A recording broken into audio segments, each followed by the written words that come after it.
এই ঘটনাটাকে আর প্রকাশ করেন না।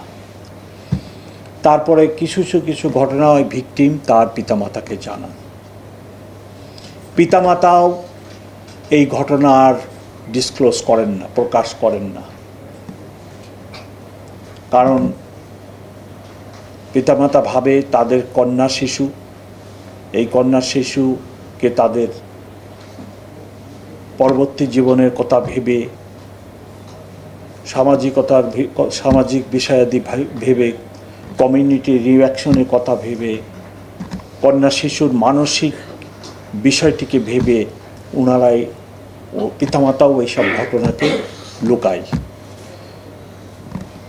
এরূপ একটি যদি সার্ভে করা যেত যে কী পরিমাণ এরূপ ঘটনা হচ্ছে এবং তার কত সংখ্যক আমরা রেসপন্স করতেছি, তাহলে বোধহয় খুব ভালো হতো। কিন্তু আমার মনে হয় যে এইরূপ সার্ভে করলেও আমাদের যে সামাজিক অবস্থা, সেই অবস্থায় সঠিক পরিসংখ্যানটা পাওয়া যাবে না। তবুও আমার মনে হয় একটা চেষ্টা করা যেতে পারে এরূপ একটি সার্ভে পাইলট প্রজেক্ট হিসেবেই।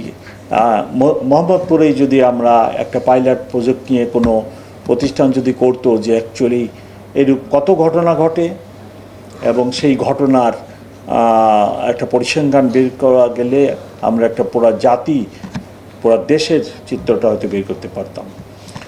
আপনার বাসের কথা বলতেছেন, ট্রান্সপোর্টের কথা বলতেছেন, এর বাইরে আপনার ঢাকা শহরে দেখবেন যে গৃহকর্মী, তাদের উপরেও নানা ধরনের শালীনতাহানির ঘটনা ঘটে। তারা আমাদের সমাজে অনেক নিগৃহীত, তাদের কথাগুলো খুব কম আমাদের সামনে আসে। আপনারা মাঝে মধ্যে এক দুইটি বড় ঘটনা হলে মিডিয়া পার্সোনালরা বিষয়টি আমাদের সামনে আনেন, আর বাকি সবই আমার মনে হয় যে 95% নিয়ে আনরিপোর্টেড, ডিসক্লোজড হয় না বা ওই অবস্থাতেই শেষ হয়ে যাচ্ছে।